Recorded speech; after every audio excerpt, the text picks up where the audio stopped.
Hello friends, and welcome back to my channel. And if this is your first time, hello, hi, my name is Helen. Welcome. I am so glad you could join me today. So I am starting something new and I'm super excited for it. I am going to start doing something I'm going to be calling Freaky Friday, which I don't know if I can actually do it because that is a movie. For now I'm calling it Freaky Friday until I figure out whether or not I can. And what Freaky Friday is going to be is super laid back, super chill. I won't be doing makeup, although I will be wearing it. But I won't be doing makeup. What I'm going to be doing is sharing with you guys like scary stories. I love scary stories. I love scary movies. I love scary games. Basically anything like horror, mystery, paranormal, ghosts.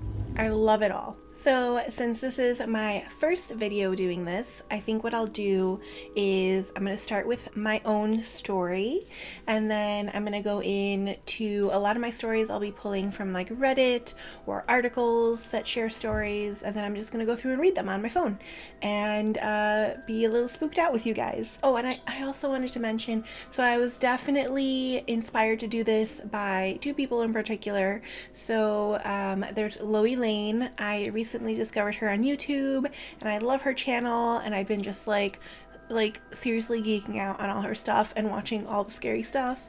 And then also Robert Welsh. He actually gave me the idea, and at first I was like, oh yeah, I would love to do that, you know, like read scary stories while I'm doing my makeup.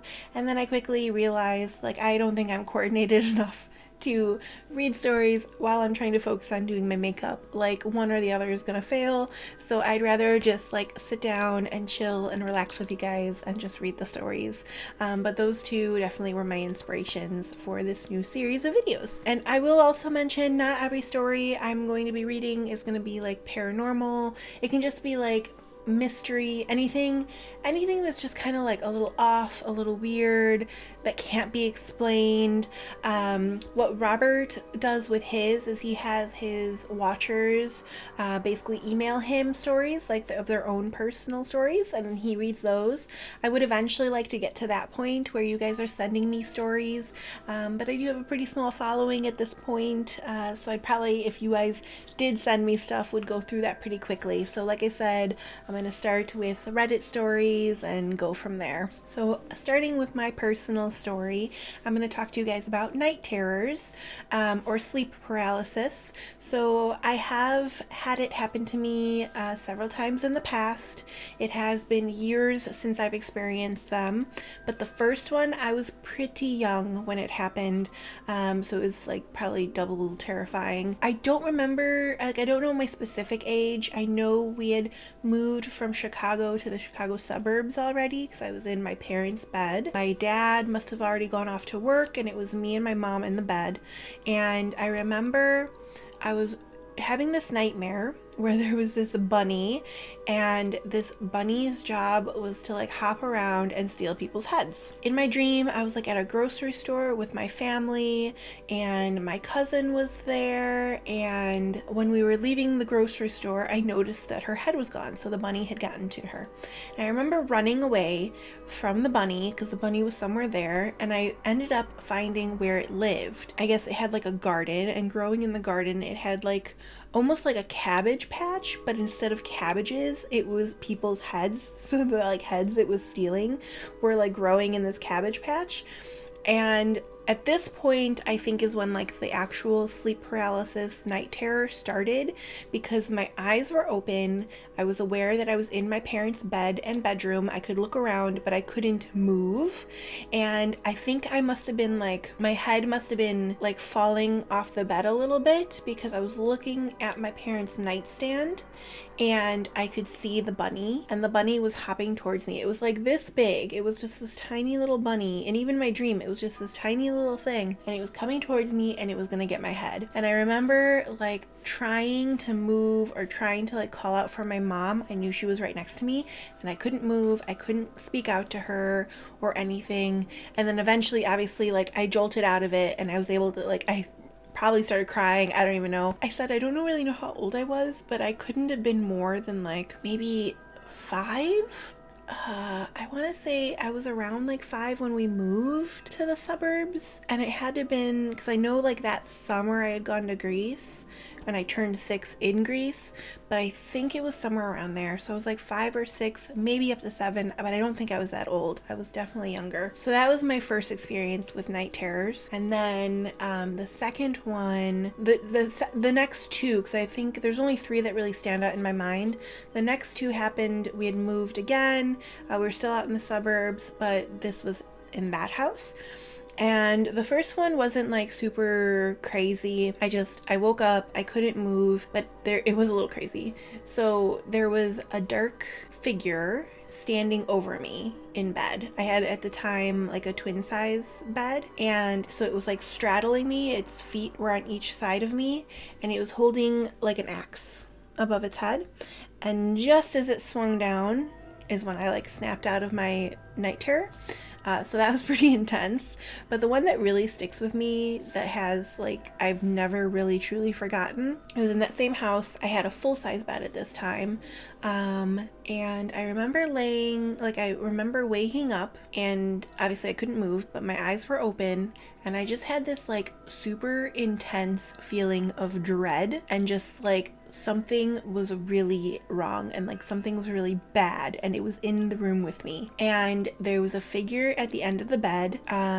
It looked like a man, I think, maybe. I mean, you couldn't really tell. It just looked like a dark manly shaped figure, and it felt evil, and it grabbed my ankle and it started pulling me off the bed. And like I was moving and being pulled off the bed. And I remember like trying desperately to call out for my mom. She was watching TV in the living room, and it was like a ranch style house, so we were all like on the same level.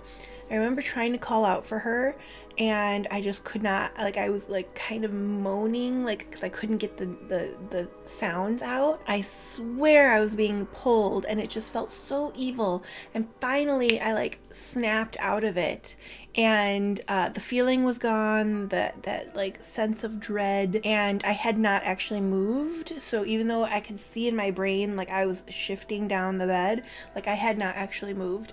That to this day like freaks me out. I know there's a scientific like reason behind night terrors, you know, like where your brain has woken up, but it hasn't really registered to your body that you're awake, so like you're basically paralyzed. But they're terrifying, and it just always makes me think when like you hear people talk about their night terrors or their sleep paralysis, and there's always like these dark figures. I don't know, it's creepy. It is creepy. So that's my little story to tell you guys. And now I'm going to go into some stories on the internet. I'll link the article down below, but I found an article on my domain, and they are actually pulling stories from Reddit. So they happen to pull these. They did the work for me, I guess. Like I didn't have to go through Reddit and look through for these, but so these are from my domain. I'll link the article down below. The only thing I will change is if they're swearing, I won't use the actual words, or if like something doesn't quite make sense, I might reword it so that it makes sense, but that's the only thing I will change on these. So this first one is called Doppleganger, and this is as told by Reddit user Quiet Voice 4846. Late at night, I usually go to the bathroom multiple times, but for the past 4 days, every time I go to leave, I can see myself still standing in the mirror from the corner of my eye. It is like the other me is watching me leave the bathroom. It terrifies me to the point where I almost run out without looking directly at the mirror. I never told my husband about it because I didn't want to acknowledge it out loud. Earlier today, I took a nap in our bed while he sat in the chair next to it watching TV. When I woke up, he told me that he had seen me sit up and crawl backward to the edge of the bed and stand up in front of our bedroom door from the corner of his eye. He thought it was weird that I got up like that because I'm in the last month of pregnancy and I can't really move so good without it hurting, so he tried talking to me. When I didn't answer, he looked at the door to find me not there and still sleeping in bed. I got really creeped out, and I finally told him about what I'd been seeing in the bathroom. He thought it was creepy as well, but didn't want to really talk about it anymore because he thinks it will give what whatever it is, power or energy.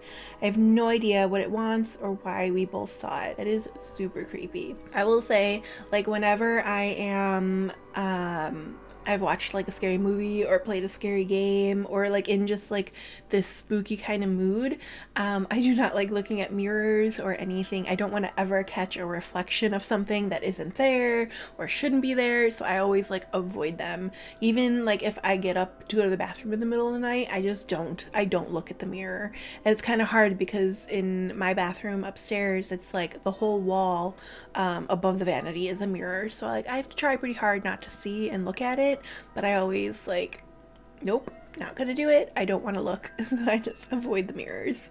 But that's pretty darn creepy. All right, the next one is haunted hotels. This is as told by Reddit user Bright Eyes 10. When I was 15, I traveled to Europe with my family. We stayed in Etal, I think that's how you say it, maybe Etal, Germany, in a small inn for a few nights. My parents had a double bed on the second floor, my sisters had the double bedroom next to theirs, and I was lucky enough to have a single room all to myself at the far end of the hall. When we went to check into our rooms, as soon as I entered the hallway our rooms were in, I remember almost feeling as though I walked into a wall of bad energy. I just felt so unnerved and uneasy in that hallway, but I passed it off as an overactive imagination. I slept the first night without any issues other than waking up a few times. The next morning at breakfast, one of my sisters mentioned feeling really uncomfortable in the hallway, almost as if the air was crushing. It unnerved me more that I wasn't the only one who felt weirded out, plus she was an adult at the time, so it further cemented in my head that that wing of the hotel was odd. Later that night, I'm sleeping peacefully when about 2 a.m. I'm woken by something ripping the covers off of me and being jerked about 2 feet towards the end of my bed by my ankle. That reminds me of my story. Oh my god. At first I thought someone had broken into my room because when I turned toward what had grabbed me, a huge looming black shape was visible in the darkness, like a man was in my room. This is giving me goosebumps. I frantically flipped the light on only to have there been nothing there. The window was locked from the inside, there was no one in the closet or in the bathroom, and my room was also still locked from the inside. I stayed up the rest of the night, scared, playing Cooking Mama on my DS. The next morning, we're at breakfast, and my sister mentions she was up half the night because she thought she saw a person silhouetted against the wall of the room, but when she turned on the light, there was no one there. It was just a bizarre and creepy experience. We checked out that day, so I didn't get to experience anything after that, but it still freaks me out to this day. That is super creepy. I don't know like what I would do in that situation. I don't think I would be able to like go back to sleep in my room by myself. Like if my family was there in different rooms, I'd be like going and hanging out with my family. I would not be staying in my room at all. There's no way. The next story is called The Rocking Horse. As told by Reddit user Hearside? I don't know. One night when I was maybe 10 or 12, I had trouble falling asleep. My bedroom was the entire top floor of our house, with my bed and such being on the left side and storage closets and play area on the right. I was lying in bed when I heard a noise from the other side of the room and saw a rocking horse begin to rock. It was sitting just outside one of the storage closet doors. It proceeded to rock its way halfway across the room and stopped dead under the ceiling light. At this point, I was freaking out and just buried my head under my blankets and never peeked out again until morning. When I woke up, the rocking horse was still in the middle of the room. Furthermore, I got a stern reprimand from my parents for being up out of bed playing with my toys well past my bedtime. Their bedroom was directly below the storage closet / play area and had heard creaking shuffling across the room. That's kind of creepy. Like kids' toys being played with. Nope. The next one is called Shh.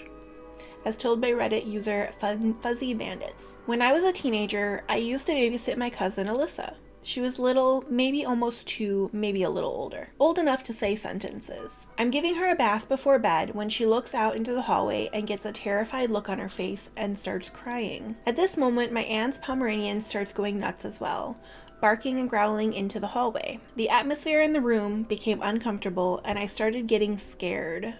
I took her downstairs from the 3rd floor in the townhouse to try and calm her down.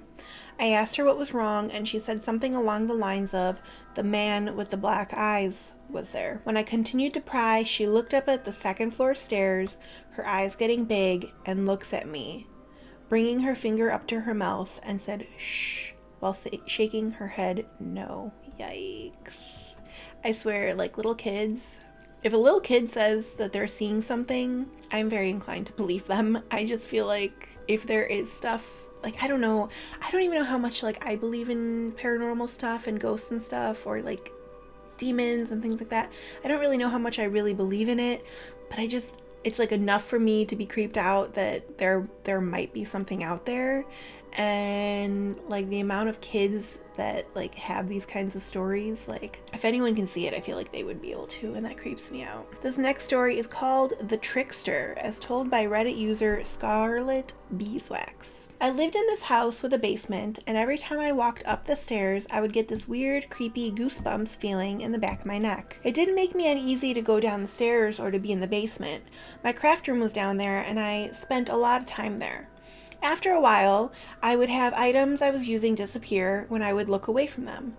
I would search and search, and one day I got frustrated, and to no one in particular, I said, ugh, can I please have my scissors back? I had just looked under the pile of new mail, and when I turned my head, there were my scissors on top of the pile of mail. I talked to my neighbor, and she told me that the original owner of the house was a jolly old man who loved to prank people, and that he had fallen coming up the stairs one day and died. I think the goosebumps were him trying to tell me to be careful, and every time after that, when something would disappear, I would politely ask for it back, and it would appear in a place that I could not have missed it before.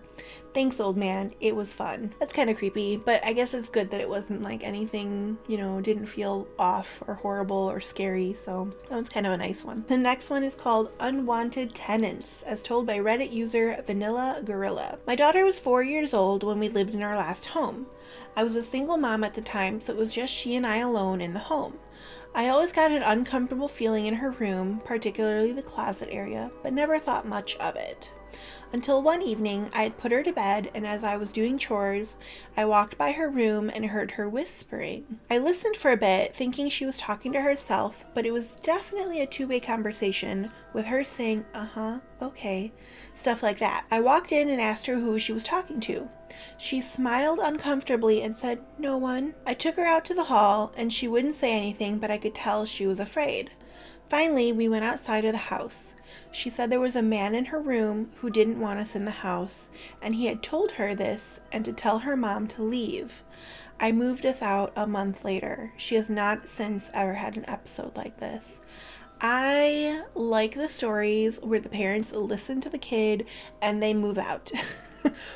It always just is crazy when it's like, yeah, this went on for years, because even though I told people nothing ever happened, we just kept living there. If I was legitimately having experiences in my house, I know there are times where it just is impossible to move, but if I could, I would move. Oof. Yikes. This next one is called Family Reunion, as told by Reddit user Big Holla. One day when my daughter was 2, we were having a typical terrible twos moment. She was throwing a bit of a tantrum for about 5 to 10 minutes, and we couldn't get her under control. At some point, she rather suddenly stopped and started staring at the wall. She then started lightly giggling. It was weird. 1 second she's crying and screaming, and the next she's smiling and happy. Then she started saying, "funny lady," over and over. We asked her who she saw, and she pointed to the wall and again said, "the funny lady." When we asked her to describe who she saw, she described my deceased grandmother. Exactly described her. She had never met her, and I don't think had ever seen a picture, not that a 2-year-old could remember a picture. I'm not much of a believer in the paranormal, but I know for sure that my daughter got a chance to meet my mom, and that makes me happy. I think she meant my grandma, because she said her deceased grandmother. When I told this story to my parents, because her parents, they didn't seem as shocked as I was. When I tried to get a response from them, they looked at me and said, "I guess you don't remember that you met your deceased grandfather when you were 3. The same exact thing happened to you 30 years ago." That's kind of nice. There's actually, on one of Robert Welsh's, Ghost Story Monday things, he had a guest speak and tell her story, and it was very similar, where her children were basically seeing, I think, her mother or something. It's a little more sweet, like when family comes to visit and you get that feeling, like that's a little sweeter. All right, the next story is called The Guardian, as told on Snap Judgment. So I guess this is not from Reddit. This must be from Snap Judgment. I don't know. I had been on the phone with my then boyfriend, and he said something that made me think he was a chauvinistic, not nice person. And I remember telling him that if he knew anything about me, he knew exactly where I was gonna go. And I hung up the phone and got in my car. I drove to the park. The sun was kind of down below the tree line, but it wasn't dark yet, and I pulled into the parking lot. I thought it was weird that there were two cars pulled side by side and talking to each other. When I got out, the guy in the truck just stared at me in a horrible way. You know, when someone just looks at you like they're looking through you as if you don't exist? I thought, well, this is weird. It's late and no one's ever over here. And then I thought, whatever, they're leaving. I don't care. I have my own problems. I only took my keys with me because I didn't want a big purse hanging around. I headed across the field, which you have to cross through to get to the woods because there's no trail. I was taking my time and calming down, and then I realized it got really quiet. I didn't hear the birds and the squirrels anymore. I just heard something big moving through the woods. I thought to myself, maybe it's a dog? And then I heard the voices. The first voice is a male voice, and he said, I know I saw her go in this way. She couldn't have gotten that far. Then the second voice comes, and it's quieter, and it says, shh, she'll hear you. Okay, so there are two men in the woods, and they're looking for something, obviously. And I keep thinking it must be their dog. They must have lost their dog. And then I thought they wouldn't try to sneak up on it. I stood there frozen because that's the kind of person I am. I could hear them getting closer to me, and I don't know how long I stood there waiting for them to get to me, but I was completely frozen. And then I heard the other voice. It was distorted, like if you heard someone talking through a closed door or talking underwater. You could understand what they were saying, but the voice wasn't right. It wasn't in my head because it had a volume and pitch that changed, that my thoughts definitely don't do. I could almost feel where it was coming from. It was behind me and a little above, like it was taller than me. It just said, go to the river now. I don't know if I was more scared of the fact that there is some disembodied voice or a person talking to me, or there are two men in the woods. I listened to the voice because I didn't really have other options. I took off toward the river. I made a ton of noise because I was just going as fast as I could, and the voice came back and said, no, quietly. I got to the river and jumped down the embankment. I squished myself against it, squeezing down into the smallest, tightest ball I could. The voice kept telling me to stay, and I just sat there, hoping whoever was in the woods was going to leave and I wasn't having some kind of breakdown. And I kept hearing them moving through the woods, and I could tell they had split off. As I sat there, the voice just kept telling me to stay and quiet over and over again, like it was trying to comfort me. I could hear what sounded like someone was right above me, and if I leaned out, they could see me.